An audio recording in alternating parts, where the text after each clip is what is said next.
go, ladies and gentlemen, headed to our main event. The following contest is for the DCCW Championship and is scheduled for one fall. Making his way to the ring at 5'11" and 195 pounds, it is the master of the Mr. Guards, Dr. Fate. Now, for me who don't know, Kent Nelson has been dazzling audiences since his debut in 1978, and tonight he's fighting for the biggest prize of all, our inaugural DCCW Championship. Man has been through wars in this tournament. First, he put away the monocle in round 1. Then, he went on and outlasted the young Jonathan Kent in round 2. A kid many thought was destined to win it all, but clearly it shows Fate's veteran experience and his calm demeanor, and yes, the uncanny ability to control the pace of a match have brought him here to the finals. And his opponent, standing in at 6 foot and 205 pounds, it is the immortal tyrant, Vandal Savage. Now, this is a guy who's kind of a bit of a condescending man who considers himself to be the wrestling's past, present, and future. Savage stormed on the scene not that long ago, and through this tournament, he has defeated Jordan L., Jonathan Kent's tag team partner, in the opening round. Then went on to take on the gritty cowboy Vigilante in the semi-finals.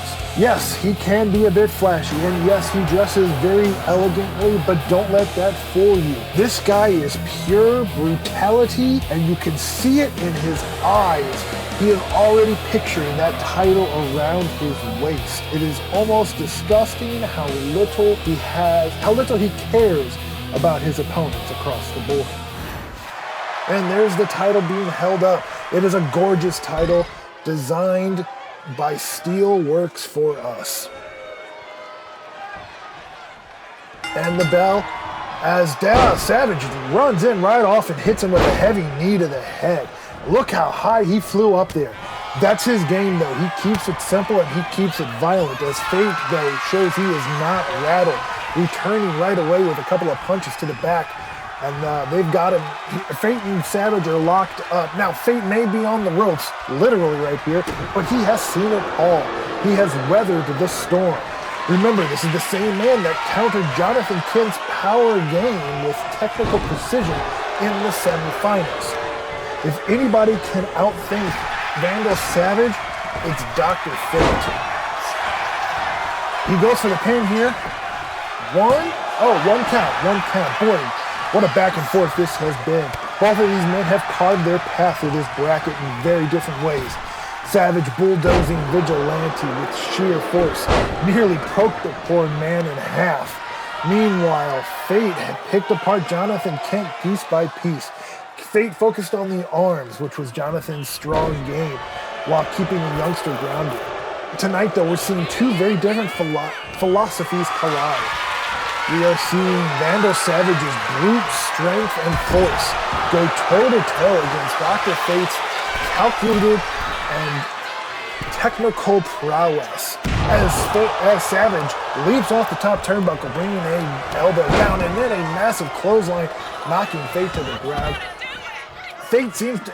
Savage seems to have the upper hand in this scenario as he begins proving that brutality by just launching punch after punch into his head. Savage is clearly focusing on the head here, throwing him now into the turnbuckle.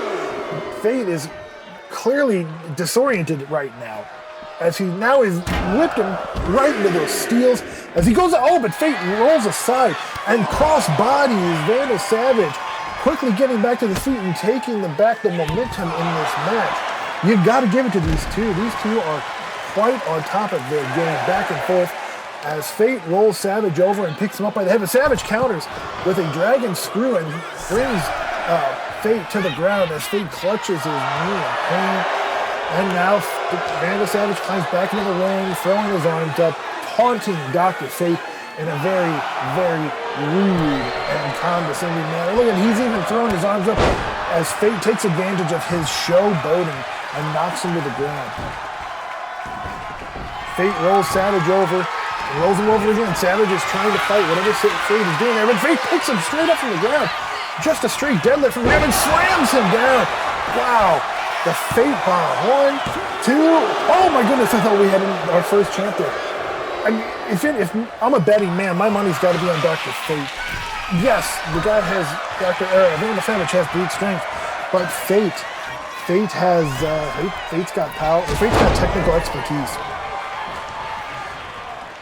Interesting enough for you guys, Dr. Fate debuted back in '78, which was actually the same night that Wesley Dodds, the Sandman, debuted. Two have gone in very different paths. As Dr. Fate, he comes across as more mystical, but Wesley Dodds, he has a bit of a dark side to him. Neither man is giving an inch in this match, as Fate has Vandal staggered and mad, but don't count Savage out yet. He's always got a trick or two up his sleeve. Vandal Savage is the only man in this tournament who ended both of his matches in under 10 minutes. He is efficient, he is ruthless, and he hasn't let anyone push him to his limits until now, as Dr. Fate throws Vandal Savage down again and does a sidewalk slam against the ground. And coming down on his knee, trying to take him out. The Savage, you've got to watch out for Savage. He is relentless. You get the sense that he could be drawing on something deeper as he knocks Fate back. This man believes he was born to be a champion, and if he wins here, he will cement that claim as one of the most dominant forces in DCCW. But if Fate can pull this off, it proves that skills and patience can overcome even the most unstoppable juggernauts. As Vandal Savage goes to the middle turnbuckle and drops down to his knee, knocking Fate in the head one more time. Oh, he's got him locked in. He's got him locked in. The pedigree. Oh, and he drops the pedigree down. 1, 2. 2 count. Woo! I thought that was it, guys. Woo! I thought we were going to look at a reign of terror. Boy, this crowd is split right down the middle. Half want to see Fate tackle the tyrant. The other half are in awe of Savage's dominance.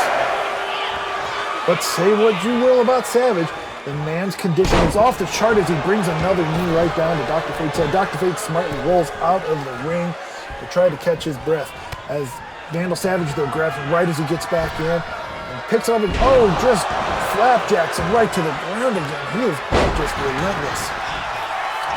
There's a reason that Fate's mask is so iconic. It's not just for show. He also uses that mask to rattle his opponents as they cannot see his face outside of his lower jaw. As Fate now goes for the pin. But Savage kicks out at 2. This has been quite the back and forth, to say the least, folks.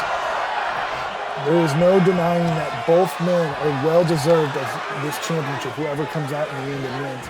As Fate goes and runs off the ropes, and somersault flips over his head, knocking his head to the ground and twerking that neck. That is a very, very hard muscle to heal from.